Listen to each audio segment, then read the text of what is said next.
Selamat siang ibu-ibu yang terkasih dalam Tuhan Yesus Kristus. Hari ini di bulan yang baru kita boleh kembali Tuhan kumpulkan untuk boleh bersekutu bersama. Mari sebelum kita mendengar kebenaran firman Tuhan, kita mau berdoa, kita minta pimpinan Tuhan untuk boleh menuntun kita sepanjang pemberitaan firman Tuhan ini. Mari kita berdoa. Kami datang di hadapan Tuhan bersyukur dan berterima kasih untuk kebaikan-Mu. Tuhan masih memberikan kepada kami kehidupan, kesehatan dan kekuatan. Kami bersyukur untuk setiap hal yang boleh terjadi dalam hidup kami, mengajarkan kami untuk bergantung penuh kepadamu. Bapa yang baik, sebentar ketika kami merenungkan kebenaran firman-Mu, Engkau yang menolong kami.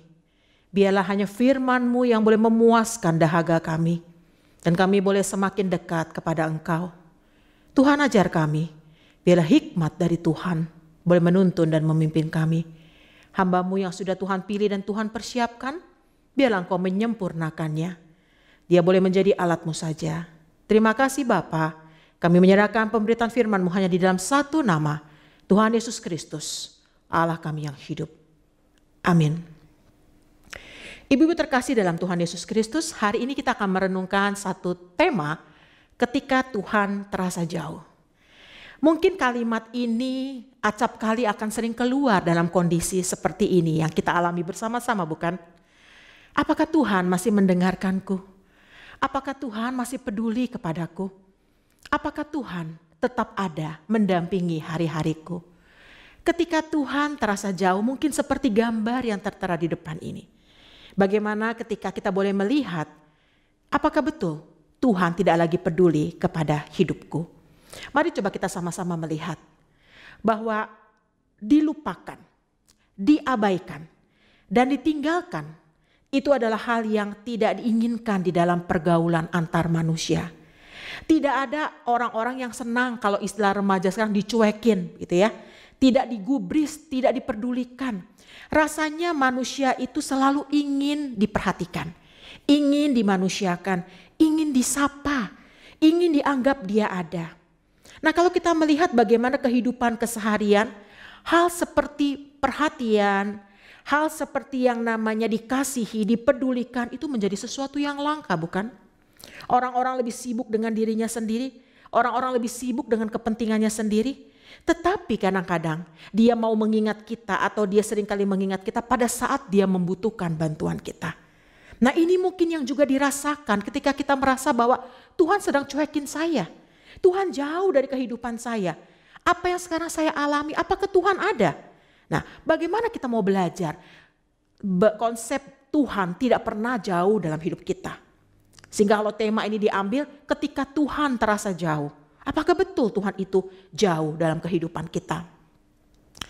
Ibu-ibu yang dikasihi Tuhan, Raja Daud dan Ayub pernah mengalami hal yang sama. Satu perasaan seperti dia merasakan bagaimana Tuhan meninggalkannya. Orang-orang yang merasakan bukan orang-orang yang tidak dekat dengan Tuhan. Mereka adalah orang-orang yang dekat dengan Tuhan. Di era perjanjian lama kita bisa baca firman Tuhan ini. Bagaimana Daud yang memiliki persahabatan yang begitu dekat dengan Allah. Dia bisa mengatakan, Tuhan mengapa engkau berdiri jauh? Mengapa engkau bersembunyi pada waktu aku sangat memerlukan engkau? Mengapa engkau meninggalkan aku? Mengapa engkau mengabaikan jeritan minta tolong aku dan engkau membuang aku? Kalimat-kalimat bernada putus asa. Kalimat-kalimat seolah Allah tidak memperdulikannya keluar dari mulut seorang Daud. Ayub pun mengalami hal yang sama.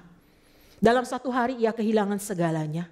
Keluarga, kesehatan, teman. Dan kalau kita baca lebih seksama lagi bahwa seolah-olah Allah tidak memperdulikan dia. Ketika dalam kondisi yang paling sulit sekalipun, Ayub tetap mengandalkan Tuhan. Dia mengatakan dengan telanjang aku keluar dari kandungan ibuku. Dengan telanjang pula aku kembali kepada Tuhan. Tuhan yang memberi, Tuhan yang mengambil, terpujilah nama Tuhan. Pertanyaannya, berapa banyak di antara kita mampu memiliki iman seperti Ayub? Pertanyaannya, berapa banyak di antara kita masih tetap berharap kepada Tuhan dalam kondisi kita yang paling bawah? Dari seorang Ayub kita belajar bagaimana Tuhan kadang-kadang membiarkan kita, seolah-olah membiarkan kita, menguji kita. Tubi-tubi Allah menguji Ayub, tapi disitulah dia semakin mengenal siapa Allah. Dia semakin tahu siapa Allah. Dan dia bisa mengatakan, ketika aku berjalan ke sana, ke barat, ke timur, tidak kudapati dia. Tapi aku tahu, ia menguji aku. Aku akan timbul seperti emas. Itu yang diucapkan oleh seorang Ayub. Dan kalau kita perhatikan, bagaimana dalam kehidupan keseharian kita juga mungkin mengalami hal yang sama. Kita merasa kita sebagai anak-anak Tuhan, kita merasa adalah kita orang yang dekat dengan Tuhan, kita bersahabat dengan Tuhan.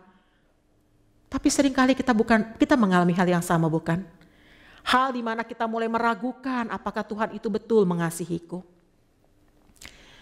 Seorang penulis buku mengatakan, hubungan di dalam satu hubungan tidak hanya berbicara di masa-masa dekat, tapi juga berbicara di masa-masa jauh.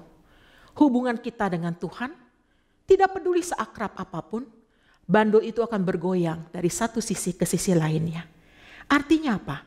Sama dengan persahabatan.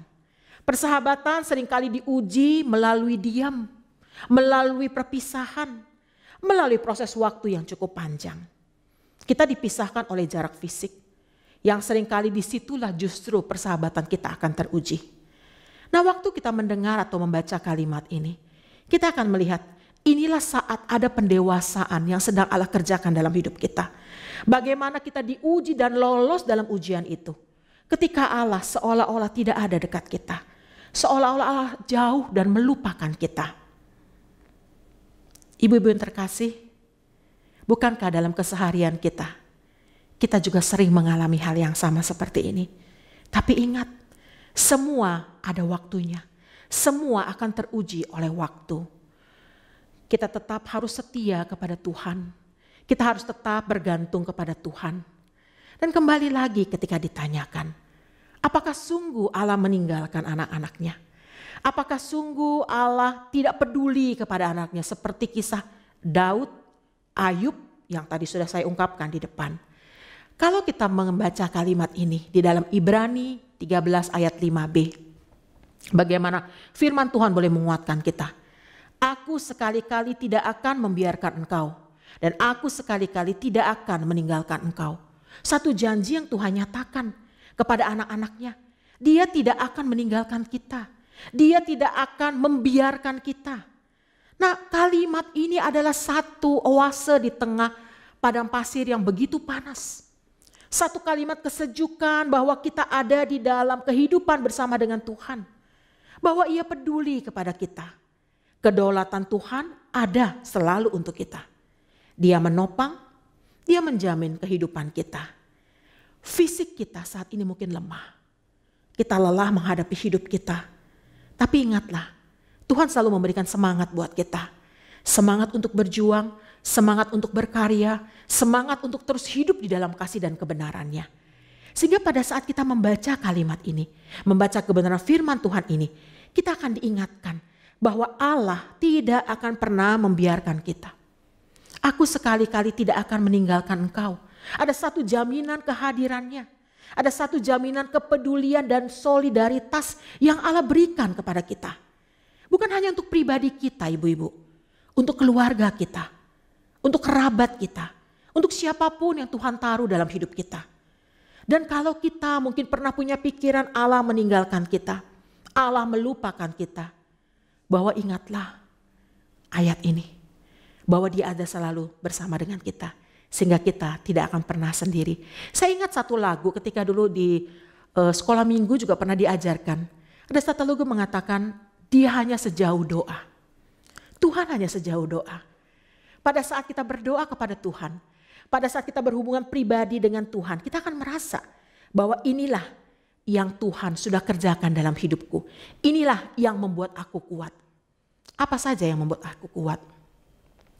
Kalimat ini mengingatkan bagaimana seorang pendeta senior di sebuah gereja di Kansas, dia menuliskan satu kalimat yang menggugah saya secara pribadi. Ketika kita bangun suatu pagi dan semua perasaan rohani itu lenyap. Ketika kita berdoa, tidak ada apapun yang terjadi. Ketika kita melakukan latihan rohani, ketika kita meminta teman-teman berdoa bagi kita harus akui bahwa tiap dosa yang dapat kita bayangkan lalu pergi berkeliling Dan kita coba untuk minta maaf kepada orang-orang yang kita kenal. Bahkan kita berpuasa, tetap tidak ada apa-apa. Kita mulai bertanya-tanya dalam hati, berapa lama kesuruman rohani ini akan berlangsung? Berhari-hari kah? Berminggu-minggu, berbulan-bulan, atau akankah ini berakhir? Dan rasanya seolah-olah doa kita hanya membentur langit-langit. Dan dalam keadaan sama sekali putus asa, pasti kita akan berseru, ada apa dengan aku? Bukankah kalimat demi kalimat di dalam tulisan ini juga kita ungkapkan dalam kondisi kesulitan seperti saat ini? Jangan-jangan kita bertanya, apa yang salah Tuhan dalam diriku? Aku sudah melakukan banyak hal. Berapa lama kondisi ini akan terus berjalan? Aku sudah tunggu berhari-hari Tuhan. Berminggu-minggu, berbulan-bulan. Kapan ini berakhir? Bahkan banyak orang yang menuliskan di media sosialnya, sekian hari di rumah. Sampai dihitungin. Bahkan ada orang yang bilang, saya sudah tidak tahu lagi hari ini hari apa. Saya sudah tahu lagi kalender merah atau kalender bukan merah. Karena apa? Saya sudah tidak tahu akan terjadi apa nanti.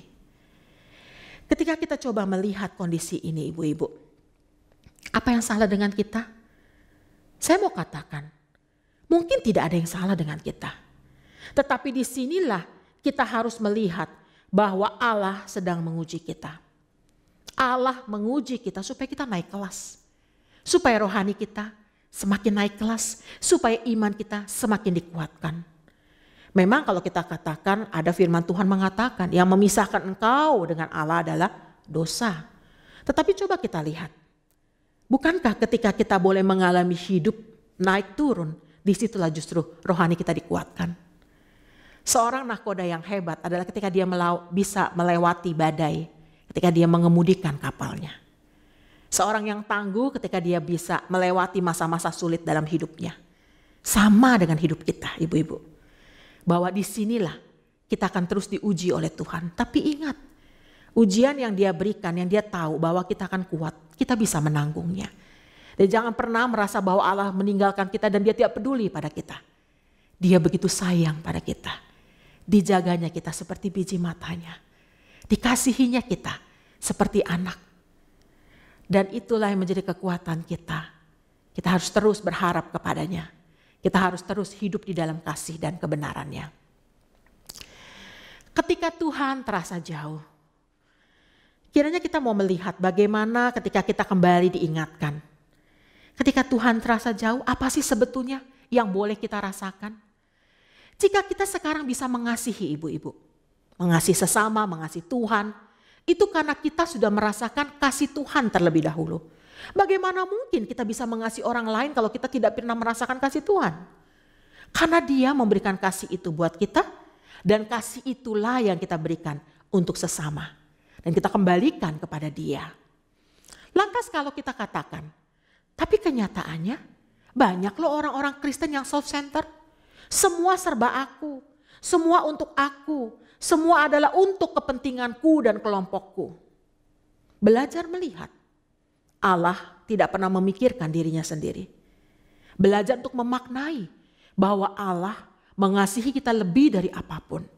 Dan kalau kita masih sering melakukan self-center, percayalah rohani kita akan seperti ini. Rohani kita akan macet. Rohani kita akan merasa bahwa Tuhan begitu jauh daripadaku. Tuhan tidak lagi seperti dulu. Pertanyaannya, siapa yang berubah? Tuhan atau kita? Tuhan tidak pernah berubah. Kasih setianya sama, dahulu, sekarang, dan sampai selamanya. Dan firman Tuhan juga menjamin seperti itu. Aku sekali-kali tidak akan membiarkan engkau. Aku sekali-kali tidak akan meninggalkan engkau. Bagaimana mungkin ketika kita merasa bahwa Tuhan itu jauh dari kita? Dan apa yang mau kita katakan? Ketika kita mau melihat bahwa aku berpusat pada diriku dengan pertumbuhan rohaniku yang macet, dan kalimat terakhir sebagai senjata pamungkas kita pasti katakan, kenapa Tuhan engkau menjauhi aku? Tuhan tidak pernah menjauhi kita. Kita yang lari daripadanya. Tuhan tidak pernah meninggalkan kita. Kita yang mencoba lari dari hadapannya. Belajar untuk setia kepada Tuhan ternyata tidak semudah kata-kata. Belajar untuk berpaut kepada Tuhan tidak semudah ketika kita mengucapkan untuk orang lain.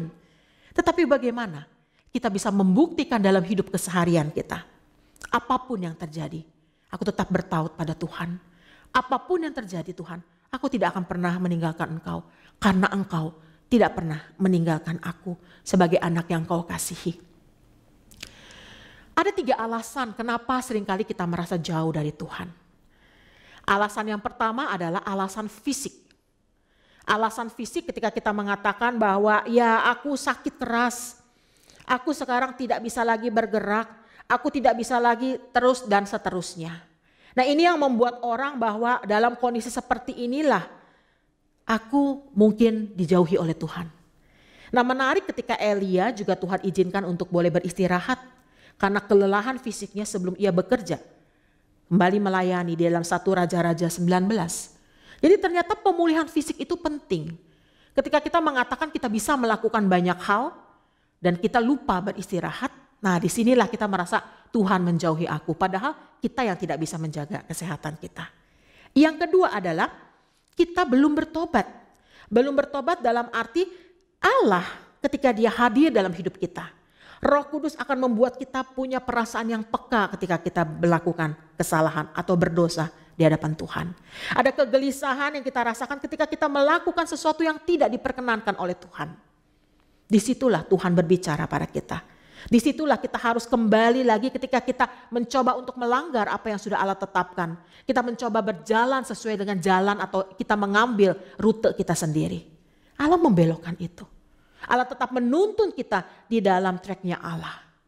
Bersyukur kalau kita boleh terus diingatkan oleh Tuhan. Bersyukur ketika kita punya kegelisahan, ketika kita melakukan apa yang tidak berkenan di hadapan Tuhan. Itu tandanya Allah masih peduli pada kita. Itu tandanya Allah begitu mengasihi kita. Dan yang ketiga alasan kenapa kita merasa jauh dari Tuhan adalah ketika kita mencoba untuk melihat tidak menjaga hubungan pribadi kita dengan Tuhan. Ibu-ibu, kalau kita ditanya setiap hari apakah kita berhubungan dengan Tuhan? Apakah kita berdoa dan membaca firman-Nya setiap hari? Apakah kita menyediakan waktu khusus untuk boleh mendengar suaranya?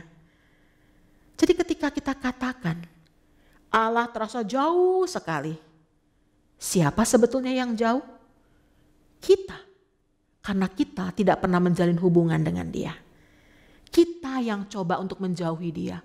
Kita yang merasa kuat bahwa di luar Tuhan aku bisa berbuat sesuatu.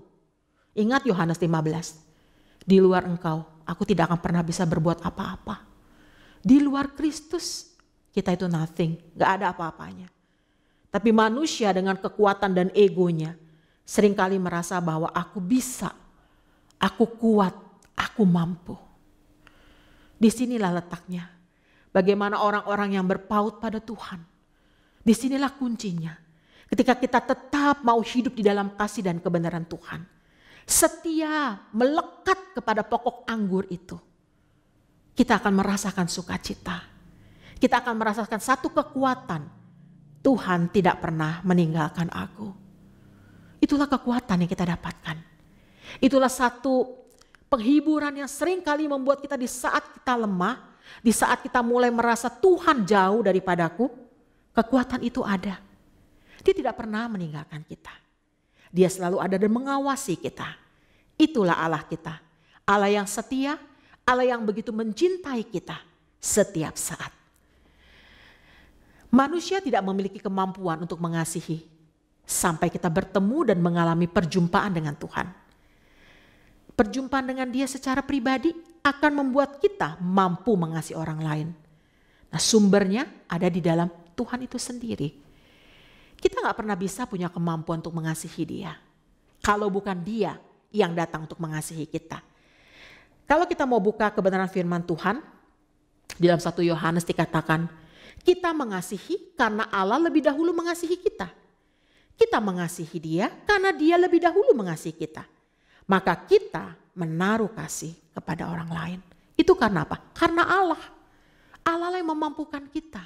Bukan karena kita. Kalau kita merasa bahwa kita hebat, kita merasa bahwa kita itu bisa menjadi seseorang yang mampu dan kuat, itu semuanya dari Allah. Tidak ada seorang manusia pun yang bisa kuat tanpa pertolongan Tuhan. Tidak ada seorang manusia pun yang bisa membanggakan dirinya kalau dia adalah kuat, dia hebat, kalau bukan karena Tuhan. Dan disinilah Kita belajar untuk bisa mengasihi sesama secara konsisten seperti Tuhan mengasihi kita. Bukan seperti atau sesaat seperti emosi. Mengasihi karena ada sesuatu, atau orang bilang mengasihi karena ada maunya. Belajar mengasihi orang lain tanpa melihat siapapun dia, tanpa memandang siapapun dia. Itulah yang Tuhan sudah kerjakan dalam hidup saya, dalam hidup ibu-ibu semua. Ibu-ibu kekasih Kristus, sekarang aplikasi untuk kita, apa yang mau kita lakukan? Ketika kita mulai merasakan Allah jauh dalam hidup kita, ayo kita mulai melihat, curahkan isi hati kita kepada Dia. Dia mau mendengar apa yang kita alami. Dia tidak pernah membuang kita. Dia akan menyendengkan telinganya supaya kita terus boleh berdekatan kepada Dia. Kalau pemazmur bilang bagaimana dia boleh memiliki hubungan yang erat dengan Tuhan. Bagaimana dia boleh menikmati saat-saat dalam kesulitan pun Tuhan ada. Tuhan tetap menemani dia. Dan di sini dalam kehancuran hati kita mau datang kepada Tuhan. Mencurahkan segala isi hati kita kepada Allah. Percayalah. Allah yang begitu mengasihi kita. Dia tidak akan pernah membiarkan kita. Dia akan terus memeluk kita dengan cinta kasih-Nya. Yang kedua, fokus kepada Allah dan karakternya. Kenapa saya katakan kita harus fokus kepada Allah? Kadang-kadang kalau kita mencoba memandang manusia, memandang orang yang kita idolakan, dan ketika dia melakukan sesuatu yang tidak berkenan, kita juga kadang-kadang mulai undur, kita mulai tawar hati. Tapi pada saat kita memandang kepada Tuhan, kita akan lihat Allah yang baik, Allah yang mengasihiku, Allah yang mengetahui apapun yang terjadi dalam hidupku. Allah yang peduli. Dia memiliki rencana yang indah untuk kehidupanku. Seperti Ayub. Ayub yang terus fokus kepada Allah. Ayub yang terus merasakan kebaikan dan cinta kasih Allah. Dia tahu bahwa Allah berdaulat penuh atas hidupnya. Dia tahu Allah memegang kendali atas hidupnya. Dari mulai hal terkecil dalam kehidupannya. Allah tahu. Dan biarlah kita boleh mengalami hal yang sama ibu-ibu. Fokus kepada Allah dan karakternya. Itulah Allah kita. Allah yang selalu konsisten, Allah yang selalu ada di dalam hidup kita. Dan yang ketiga di dalam aplikasi kita adalah percayalah Allah pasti menepati janjinya. Allah itu bukan Allah yang sembarangan berucap. Tapi Allah yang sangat teruji oleh waktu. Allah yang sangat teruji dalam situasi apapun. Jadi ketika kita terganggu oleh kesulitan hidup kita, ketika kita melihat bahwa seolah-olah di sekitar kita tidak menjanjikan, ingatlah Allah tetap berpihak pada kita. Allah tetap ada di dekat dengan kita. Dan Allah tidak pernah membuang kita. Saya selalu mengatakan bahwa manusia diukur kadang-kadang dari perkataannya bukan? Dari janjinya. Tapi berapa banyak janji yang keluar dari mulut manusia dia langgar sendiri. Nah kita lihat bagaimana Allah, dia selalu tepat pada waktunya. Dia menggenapi janjinya. Itulah Allah kita ibu-ibu. Bersyukur kita punya Allah seperti dia. Bersyukur ketika kita boleh merasakan hidup di dalam kasih dan kebenaran Tuhan. Saya sendiri mengalami bagaimana Tuhan begitu baik dalam hidup saya. Di tengah-tengah kesulitan apapun, dia selalu ada menopang saya, menguatkan saya. Bahwa firman Tuhan mengingatkan, tidak pernah dia membiarkan anak-anaknya jatuh tergeletak. Dan itu yang dia kerjakan dalam hidup saya. Saya percaya ibu-ibu juga mengalami perjumpaan rohani bukan dengan Tuhan. Pertemuan yang indah, satu kisah yang indah di dalam Tuhan. Dan yang keempat adalah ingat karya Allah bagi kita. Seandainya Allah tidak pernah melakukan hal apapun bagi kita, dia tetap Allah yang setia. Dia mencintai kita. Dia membuktikan cintanya ketika dia boleh mati supaya kita hidup. Dan inilah hidup yang kita persembahkan bagi dia. Karya terbesar penyelamatan Allah adalah anugerah kehidupan itu. Ibu-ibu jangan pernah sia-siakan. Allah sudah menebus hidup kita dari cara hidup kita yang sia-sia. Ayo kita bangkit melayani dia. Ayo kita tetap semangat untuk tetap hidup di dalam Tuhan. Ketika kita punya masalah selalu ingatlah karya Tuhan. Ketika kita terbentur kepada kondisi yang seolah-olah gelap bagi kita, ingat kepada janjinya. Ketika kita coba untuk melihat manusia dan kita kecewa, fokuslah kepada Allah. Dan di dalam kesendirian kita pun, ketika tidak ada satu manusia pun peduli pada kita, curahkan isi hati kita kepada Tuhan. Satu kalimat yang terus mengingatkan saya dari John Piper adalah Tuhan paling dimuliakan dalam hidup kita. Dan ketika kita dipuaskan di dalam Dia, bukan di dalam harta, bukan di dalam jabatan, bukan di dalam kekuasaan, bukan di dalam pujian dan hormat dari orang lain. Tapi Tuhan ingin kita mengalami hal itu untuk membebaskan jiwa kita. Dan kita mengalami itu di dalam Tuhan. Biarlah kita boleh menikmati terus hidup berpaut dengan Tuhan. Jadi tidak ada lagi kalimat ketika Tuhan terasa jauh. Tuhan tidak pernah jauh. Kita yang menjauh darinya. Ketika Tuhan terasa jauh, Dia tidak pernah meninggalkan kita. Karena Dia setia. Ketika Tuhan terasa jauh, kasih-Nya sudah teruji oleh waktu. Itulah ibu-ibu kekuatan yang terus kita jalani. Menembus di dalam kondisi yang tidak enak, kalau orang bilang. Dalam kondisi yang tidak pasti. Dalam kondisi yang kita tidak tahu akan kemana esok. Tapi yang jelas, hidup kita ada dalam kedaulatan Tuhan. Hidup kita ada dalam pimpinannya. Mari kita terus dekat dengan Tuhan. Kita mau belajar untuk tetap setia menjadi ibu-ibu tangguh, ibu-ibu yang cinta Tuhan, ibu-ibu yang tetap setia mengasihi Tuhan. Mari kita tutup dalam doa. Terima kasih Bapa, kami boleh kembali diingatkan. Ketika Tuhan terasa jauh, Engkau tidak pernah jauh. Engkau ada bersama dengan kami. Engkau adalah Allah yang imanen, Immanuel. Allah beserta dengan kami.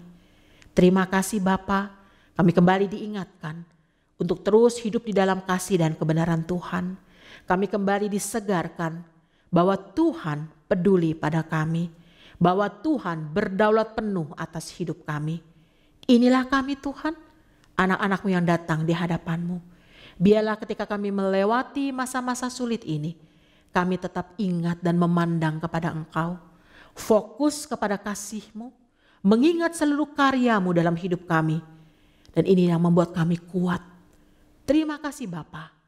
Biarlah keseharian kami boleh mencerminkan kami sebagai anak-anak Tuhan. Teladan hidup kami boleh menjadi role model bagi generasi kami. Menjadi anak-anak yang boleh berpaut pada Tuhan. Menjadi ibu-ibu yang sungguh boleh menjadi berkat di tengah keluarga dan dimanapun Engkau menempatkan kami. Terima kasih untuk kebaikan-Mu. Terima kasih untuk kepedulian-Mu Tuhan. Terima kasih untuk kasih-Mu buat kami. Di dalam nama Tuhan Yesus Kristus, Allah kami yang hidup. Kami bersyukur, kami berdoa. Amin.